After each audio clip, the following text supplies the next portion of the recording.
Sarah is useless even in the kitchen. She can't even serve a decent meal at home. Everyone's cold gazes suddenly turned towards me. Seeing me like this, Paul seemed to get even more carried away and started to boast loudly. My wife's cooking is terrible, huh? What? Have you ever eaten my cooking? Aren't you always eating at your mistress' place? What?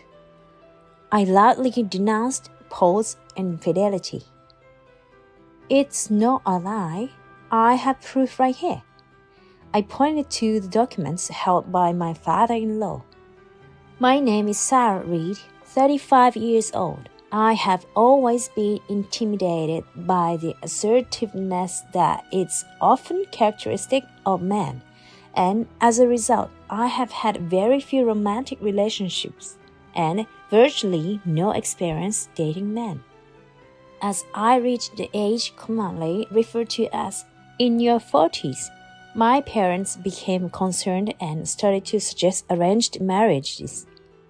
Initially, I refused, but with few opportunities to meet men and pressure from my parents, I felt a rush to marry and went on several arranged dates.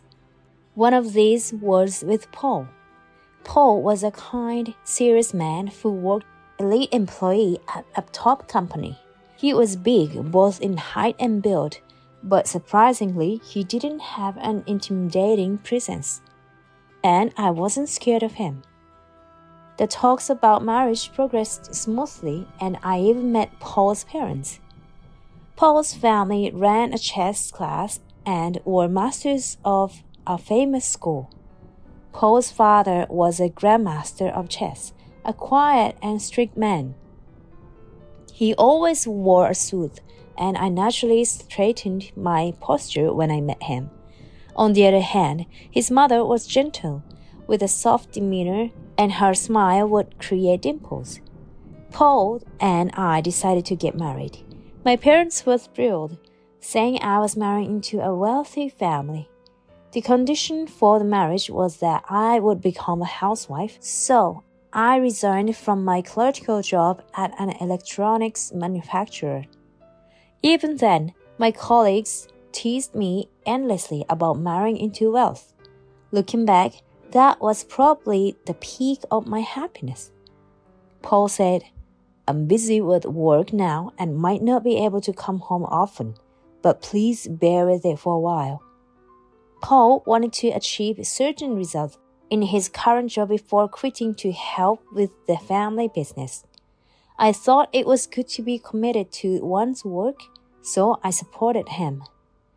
Years into the marriage, Paul hardly ever came home. I knew he wouldn't be able to come home often, but I didn't expect it to be this bad. I was alone in the living room of our apartment, waiting for Paul. This apartment was provided by Paul's parents when we got married. He's not coming home again today. I've only managed to cook for Paul a few times. Not only does Paul hardly ever come home, but since we got married, it's been rare for him to come home normally. He often goes on business trips, leaving the house empty for days at a time.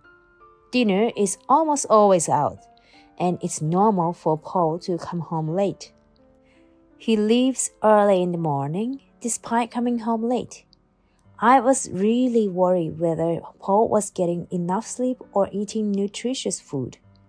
He would leave the house without eating breakfast. I once called Paul in the morning and asked him why he wouldn't eat at home.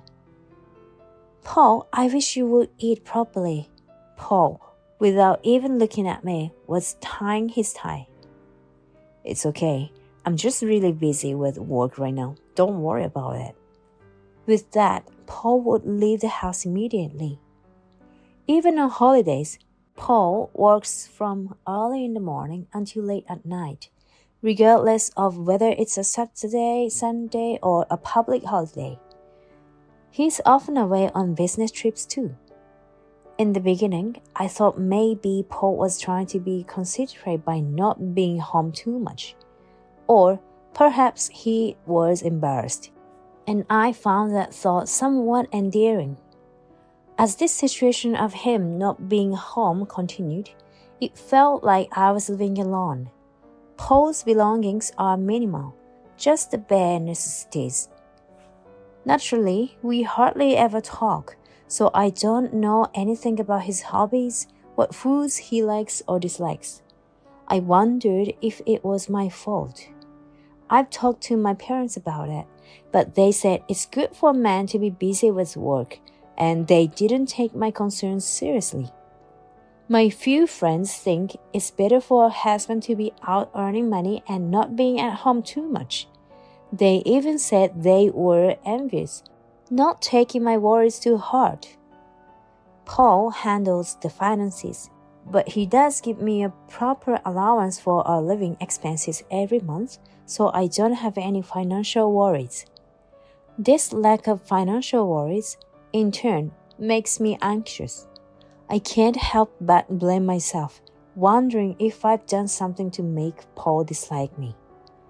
I've started to question if there's something lacking in me as a wife.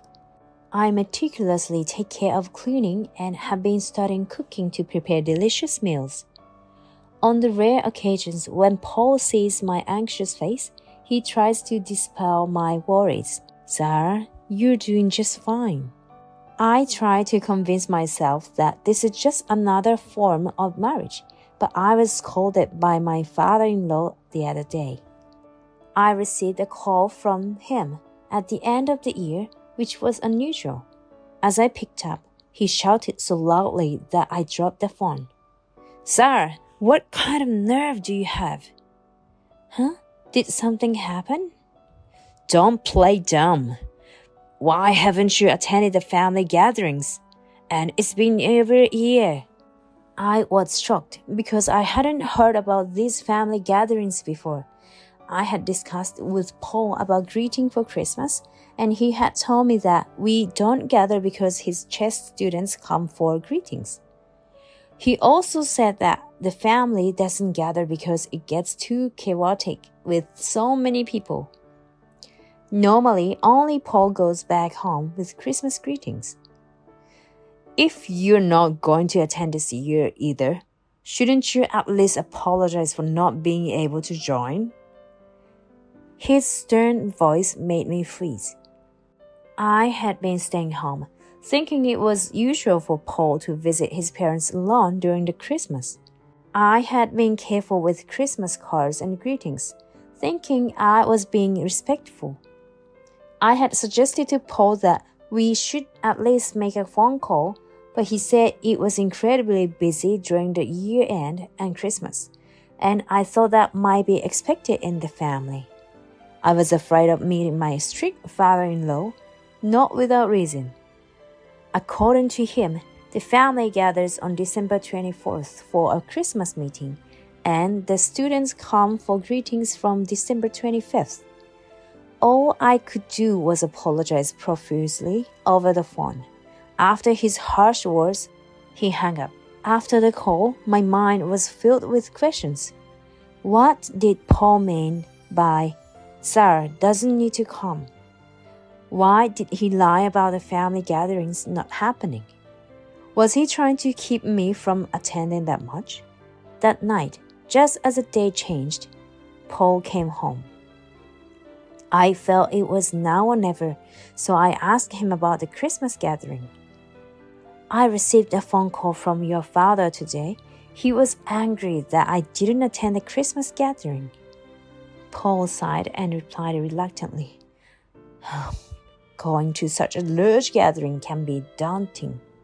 Plus, many wives dislike visiting their husbands' family homes. That's why I thought I was being considerate.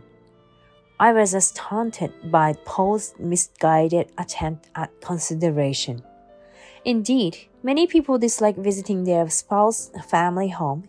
My friends complain about not wanting to go, but never going at all is surely unreasonable. Despite Paul's reluctance, I decided to insist on attending the gathering. The Reed family's Christmas gathering was a grand affair. Many relatives gathered, exchanging greetings. Finally, you've shown your face. It's natural for family members to attend such events. His words were stern. Even when I mentioned that Paul had told me there were no family gatherings, my father-in-law remained furious. You've been avoiding us because you didn't want to see us, right?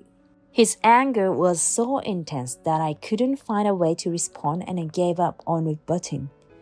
The relatives all looked at me with disdain. I thought it was inevitable. I decided to endure it. What I couldn't stand, though, was that Paul did nothing to help.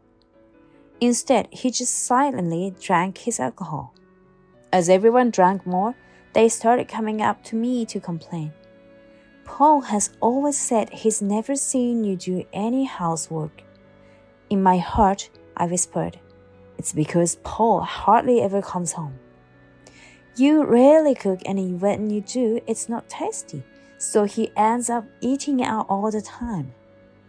The words from the relatives were all unfamiliar to me. What had Paul been telling them? I couldn't understand why he was disparaging me.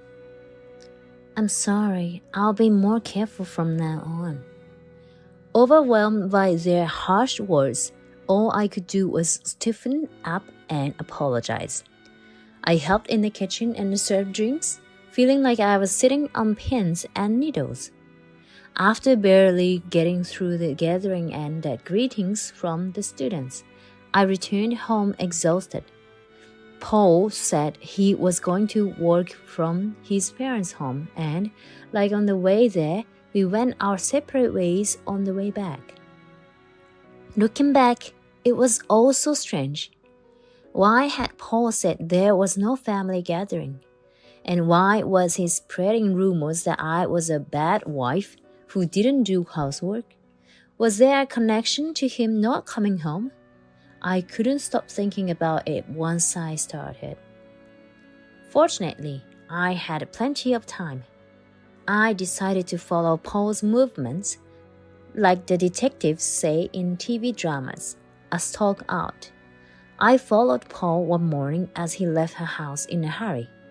I knew where his office was, so it was easy to tell him there. I felt a bit excited, like a detective, which was more fulfilling than spending the day doing nothing at home. I killed time in cafes and restaurants near his office and followed Paul when he went out.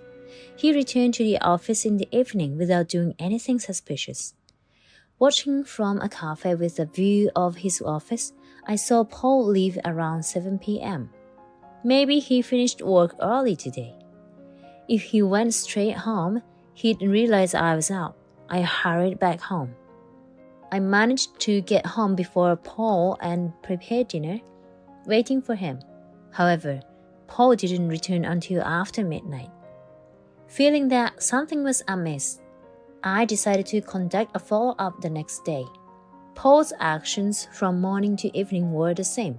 Go to the office, leave for a bit, and return in the evening. The issue was what happened afterward. Watching from a different restaurant, I saw Paul leave the office around 6 p.m.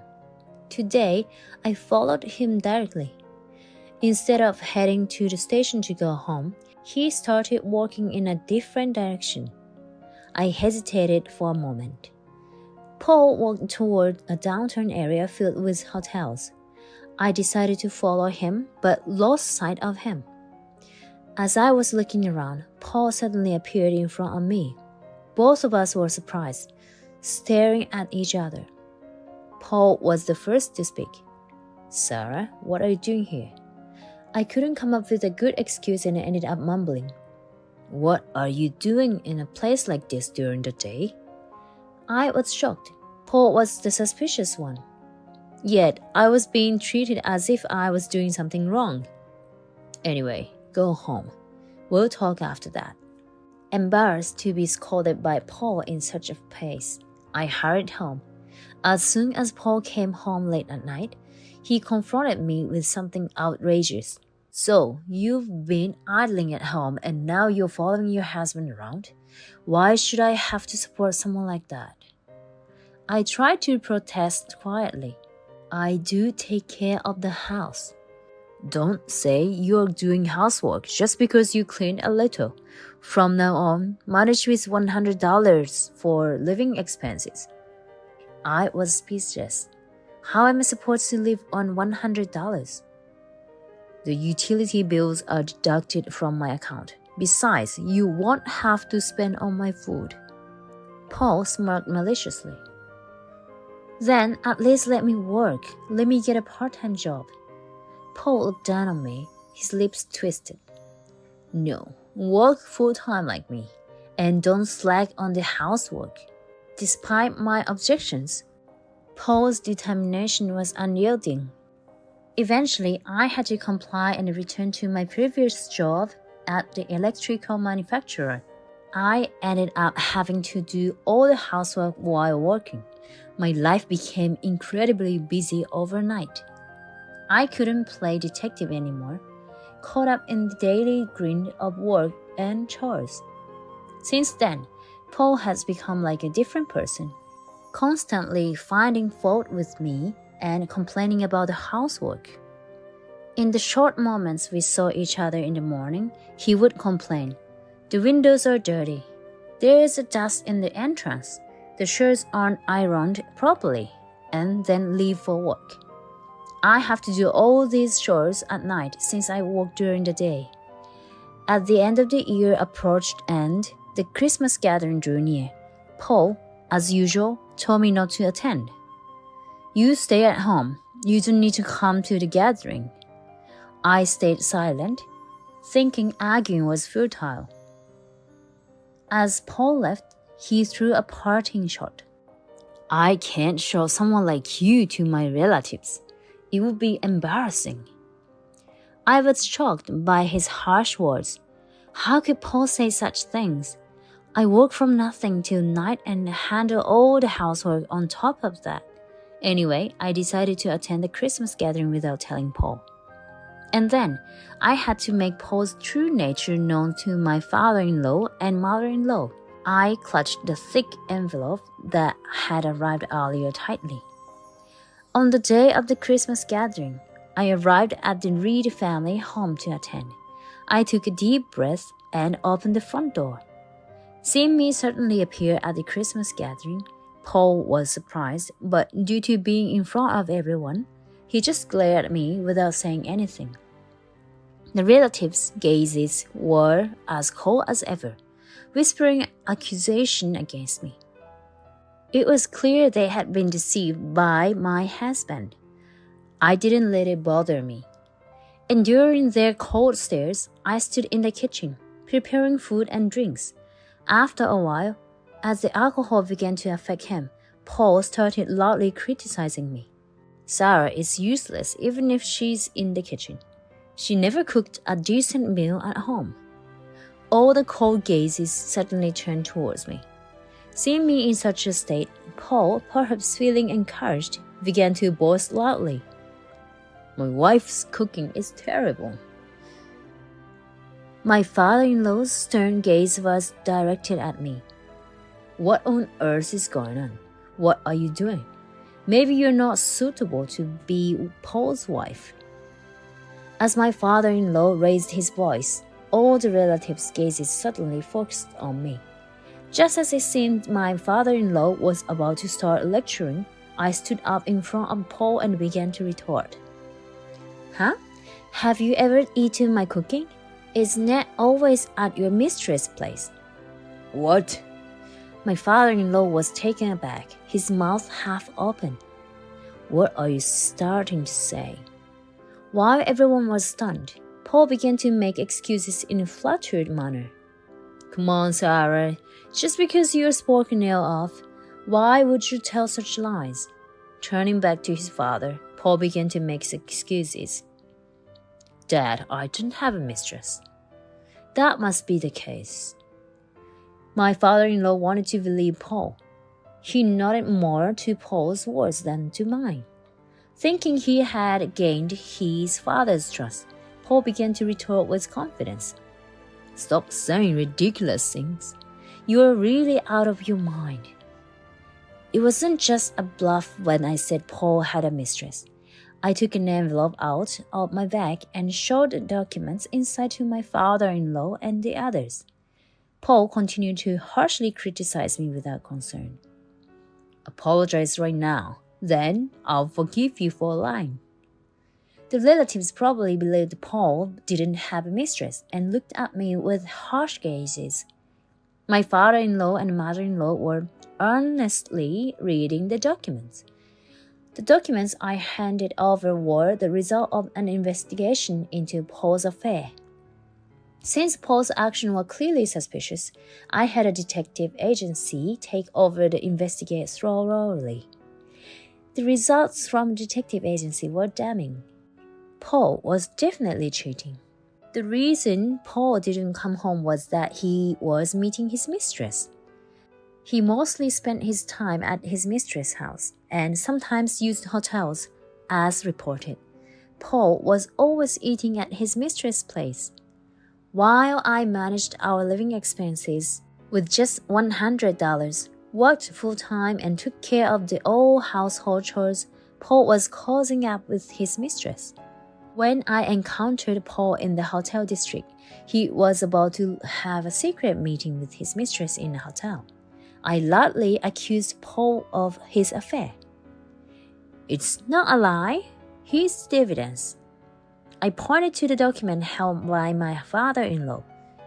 The apartment Paul entered isn't ours. Murmurs of doubt rose from the relatives. Hey, Paul, is this true? What's going on? Is this made up? My father-in-law and mother-in-law were scrutinizing the documents as if trying to bore holes through them.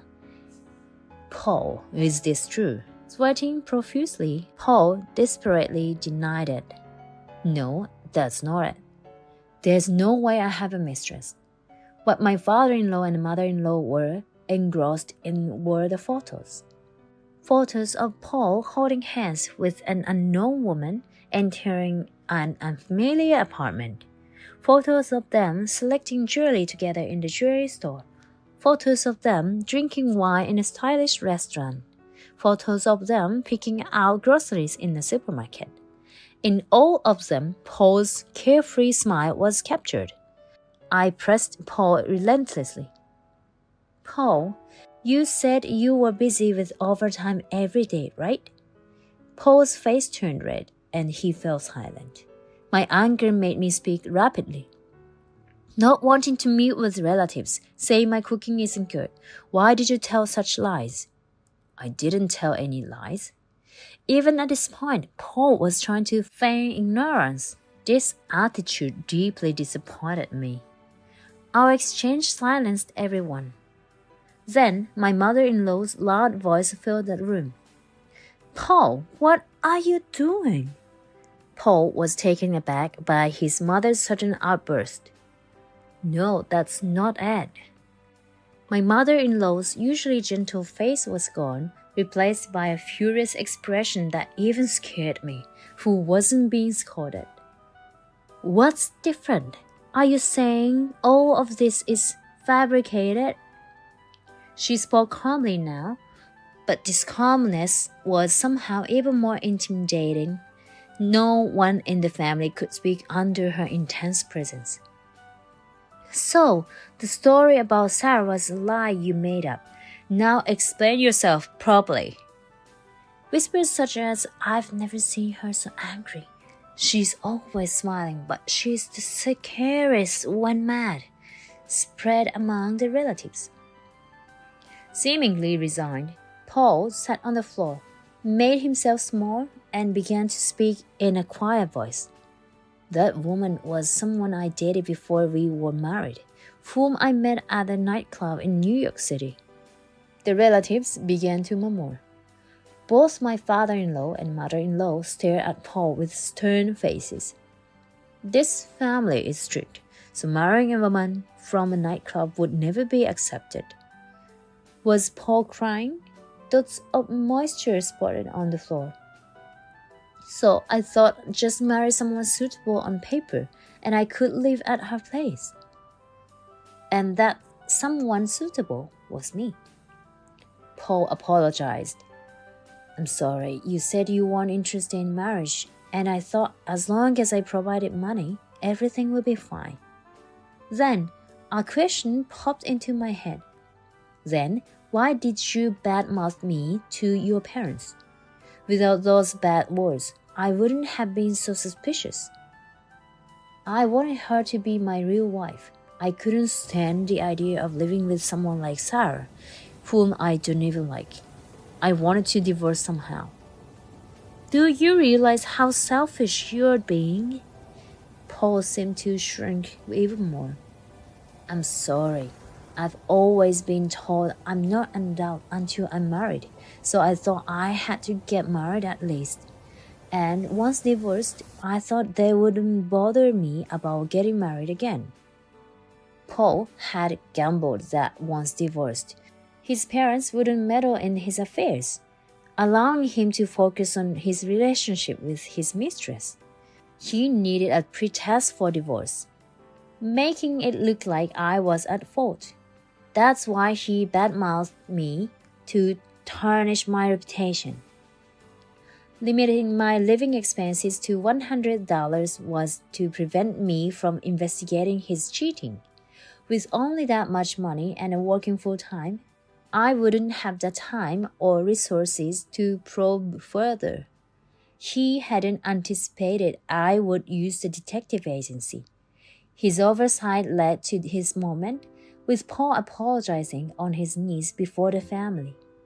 I told you infidelity is the worst. You betrayed Sarah, who has been so devoted. Veins throbbed on her forehead, her anger nowhere near subsiding. Paul remained with his forehead to the floor, tears and snot streaming down his face. Paul, you are a disgrace to our family. We disown you. The gathered relatives gasped. Her word was likely final. My father-in-law nodded in agreement. Paul had lost his place in this family, exposed for his infidelity and lies, and now disowned by his own mother. Paul struggled to his feet, wiped his tears, and left the room without a word. After Paul left, my mother-in-law came over to me and apologized while holding my hand. Sarah, I'm so sorry for what Paul has done. He's been terrible. My father-in-law also apologized. We are truly sorry. You should divorce him. It's okay. My mother-in-law continued to hold my hand with tears in her voice. To think that Paul was such a person, we were completely deceived by him. I'm so sorry for scolding you so harshly over things that weren't true.